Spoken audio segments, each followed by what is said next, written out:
This professor who is Branquinho, and he will present a great topic. It is the effect of an in-season 8-week plyometric training program followed by their training period on explosive skills in competitive junior soccer players.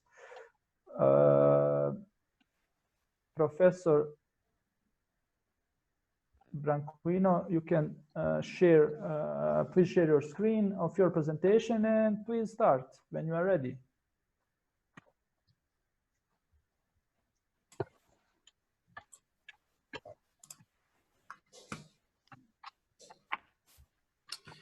Can you hear me right now? Yes, we can hear you. Okay. So, first of all, good morning. I am glad to see that everyone is in good health and they can be present at this Congress at the video conference. It's not, in fact, a Congress that we all expected, but even more, I believe that the organization deserves some credits for having done everything in this power to hold the Congress. I hope in the near future, everyone will be able to meet one each other. Okay. So besides that, and before I start, I want to thank the organization for the possibility to presenting my work to everyone. I hope you enjoy my presentation. Thank you. In fact, this work, the effect of an in-season 8-week plyometric training program, followed by the training period in the explosive skills in competitive junior soccer players, arise from a problem that is transversal from all coaches in the world, with the expectation, of course, elite coach who have the possibility to have an endless amount of resource at their disposal. In fact, all coaches complain about the lack of time to work on all the content they would like for as long they want. During the weekly microcycle, the coach have to work on technical, physical components, and most of the time there is no time to perform strength training specifically in order to increase the performance of their teams. In this context, strength training is extremely important because, as you know, during soccer games, players perform a series of critical actions such as sprinting, change of directions, jumps, ball recoveries, kicks, and other actions which make a specific appeal to the ability to produce force quickly. Okay, so because high levels of strength training is necessary in the lower limbs. So in this sense, just let me put the presentation. Okay. Based on the consensual importance of the explosive efforts in the outcome of a soccer game, strength training is crucial in order to make them physically prepared for the competition. So, as you can see, plyometric training provides such training long stimuli and has been shown to improve significantly explosive actions in soccer players. In this sense, additionally, plyometric training is commonly used because in addition to its easy application during a train, because space, time and equipment, it's also very representative of the neuromuscular demands found in soccer during the explosive actions. So, it's very important for soccer players to have the ability to generate force in vertical direction because this has been previously associated with the literature with successful performance in numerous match tasks, such as vertical jumps, maximal sprints, and change of directions. Superior performance in explosive tasks. Okay, so achieved by applying the great amounts of force into the ground in order to quickly accelerate the body and achieve higher velocities in the initial phase of the movement. In this way, the objective of our study was examine the effect of an 8-week strength training program consisting on explosive strength exercise for the lower extremities, in example, sprints and jumps, and verify the impact on the different motor abilities, kicking speed, individual technique players in competitive junior soccer players. It's also aimed to verify whether there was a positive impact on the reduction of the loss of physical capacity after the period of the training with respect to gains was previously achieved. Okay?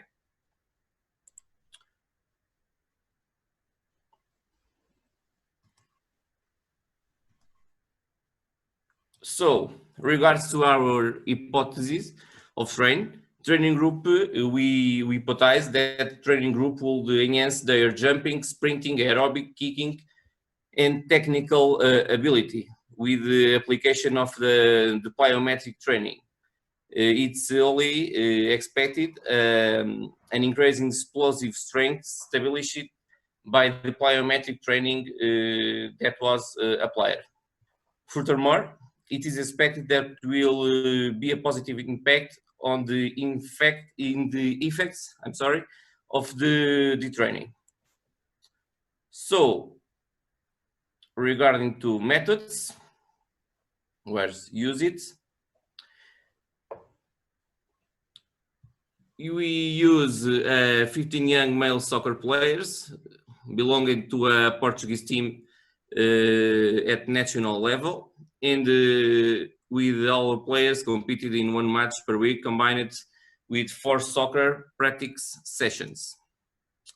So, regarding to experimental design, the players are evaluated in 3 different phases. First of all, pre-training tests. Second, the post-training tests. And third, the post-training tests. During these measures, they are performed in 3 different days. Day 1 regard to anthropometric measures, control movement, jump, and speed dribbling circuit.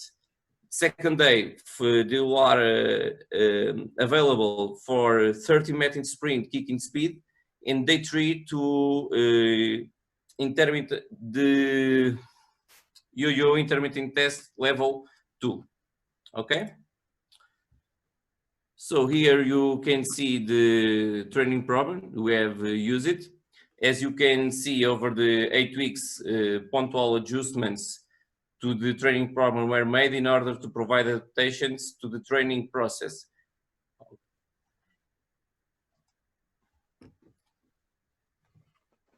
Okay.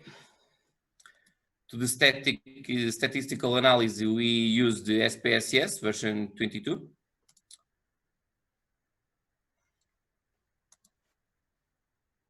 Yes, here you can see our results. Oh, sorry. You can see here there are a lot of difference between the moments we are analyzed, principally regard to the counter movement jump and sprint analysis. Okay, you can see here detailed the most impact we have had derived from our training program. So in fact, we can see that 30-meter sprints, there are an increase after the application of training problems. The counter movement jumps also increase, dribbling speed circuits also increase, but regards to the kicking performance and yo-yo level 2, we saw that the performance maintained equal around or between the analyzed moments. So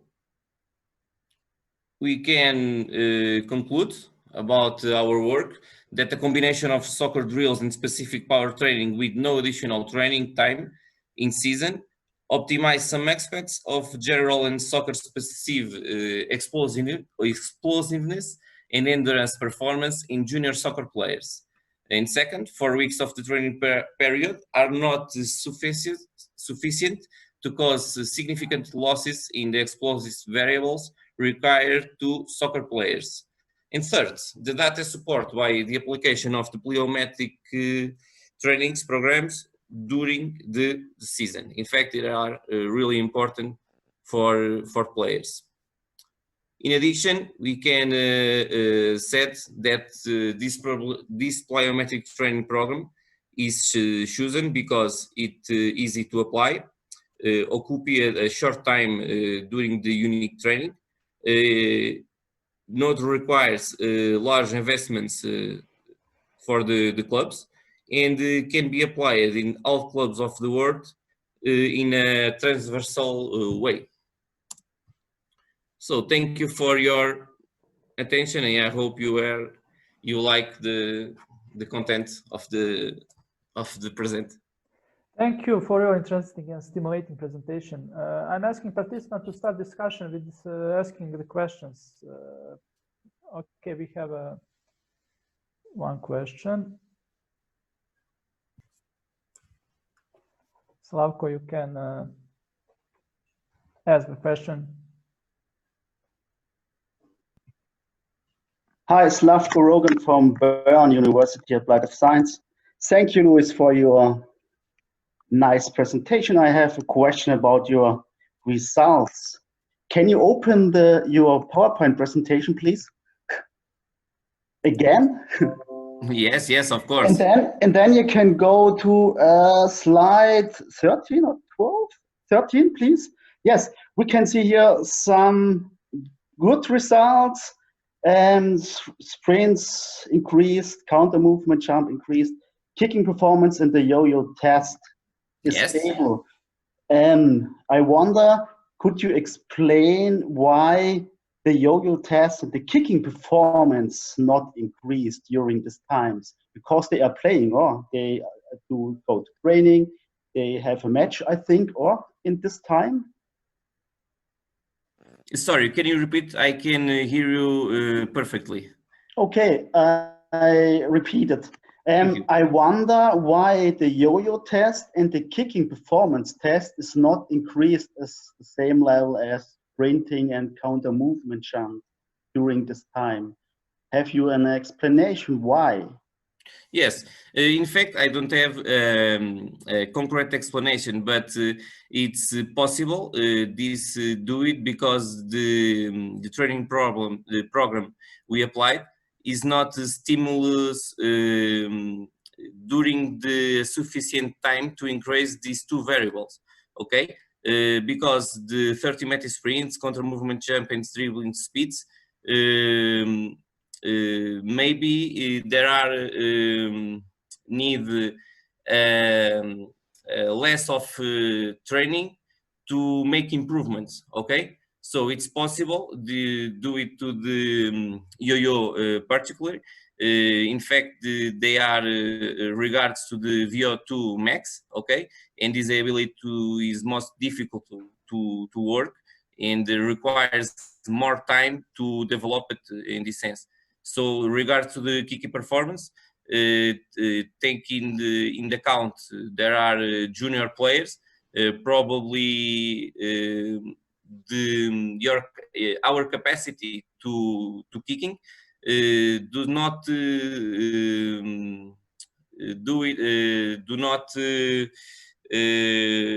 require another type of training to improve this ability.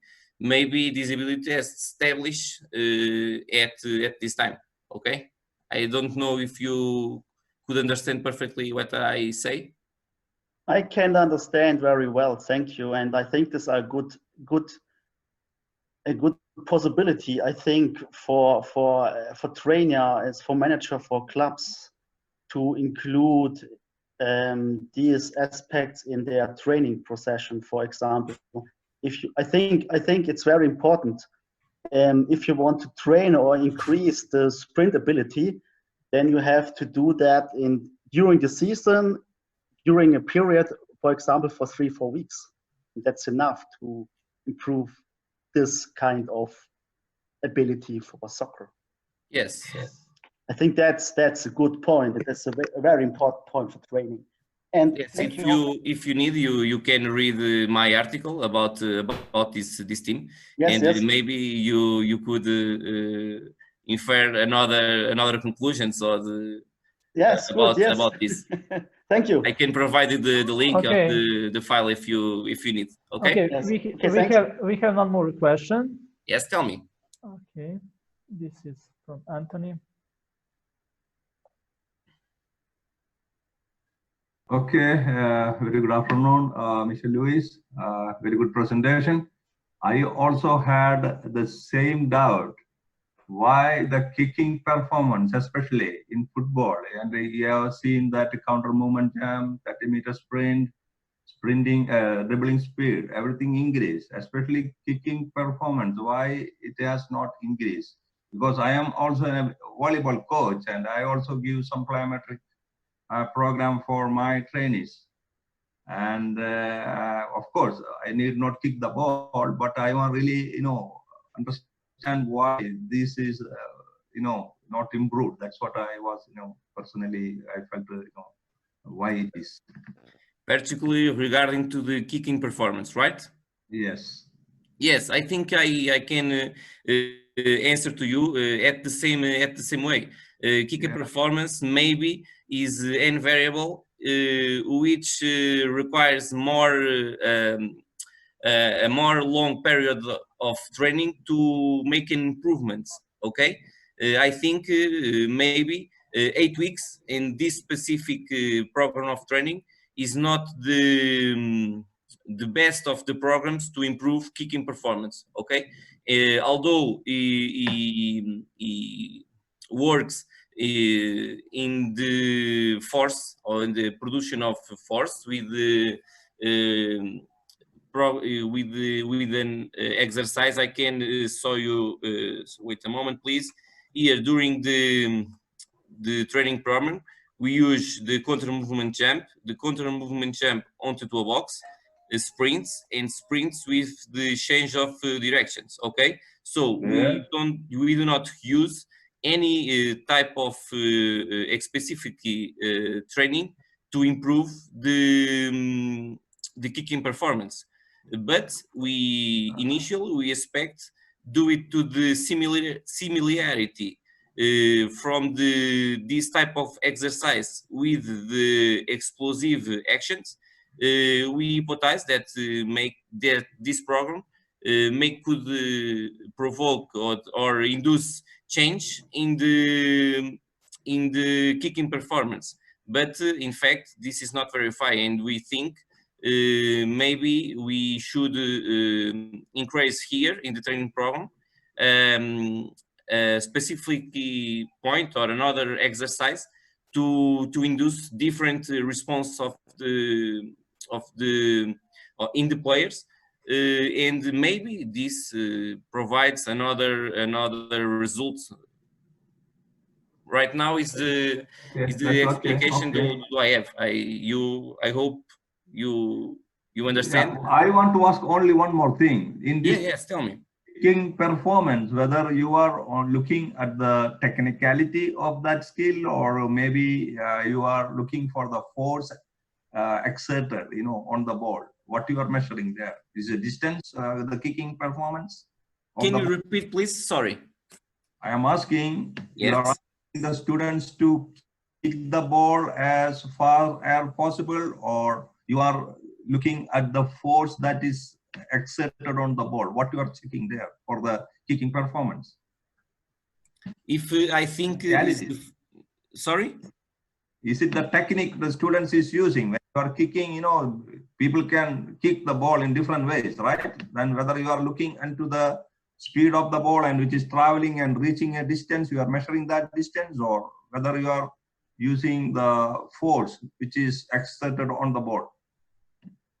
The first. I'm sorry, but I can understand you perfectly. With the same cards in the audio, and it's difficult to me understand you completely. If you maybe if you write, I can understand you. I'm sorry, but what is your variable to show kicking performance? I think it is question. Is this distance or some other? No, the speed of the kickle performance. Thank you, Dr. Bozic. Speed of the ball. Yes, the speed, maximum speed attained by the ball. Okay, okay, thank you. Thank you, Anthony. Okay, I have also one question. We have a time also for this. In a competition microcycles, what is the best the day to perform plyometric exercise? What is your opinion about that? In fact, this is a good question, and during the last weeks, we saw some articles regard to this topic, but the results are until now inconclusive. But I think even the competition took place at the Sunday, okay, Saturday or Sunday. We need to provide in minimal 1 day of rest to our players, okay, regard to the non-professional players. And is possible we training plyometric training in the first training of the week, okay, during the first training of the week. So if you have Monday rest, okay, you can initiate your plyometric training work in the Thursday. Tuesday. No, Thursday. It is the second day after competition. Second day of our planning. Yes. Okay, you think that? Yes, I think because to provide the adaptations to the stimulus, it's important the recovery after the competition, and in this moment we think more or less 1 day to rest and recovery the levels of fatigue induced by the game, and we think the best gains from this type of training results if they are applied at the first or second moments of the training week. Because how long, if you prescribe this type of training so close for the competition, maybe the gains is not the same, and you have some difficulty to recovery your players from the induced training during the week. Okay, if we don't have any questions,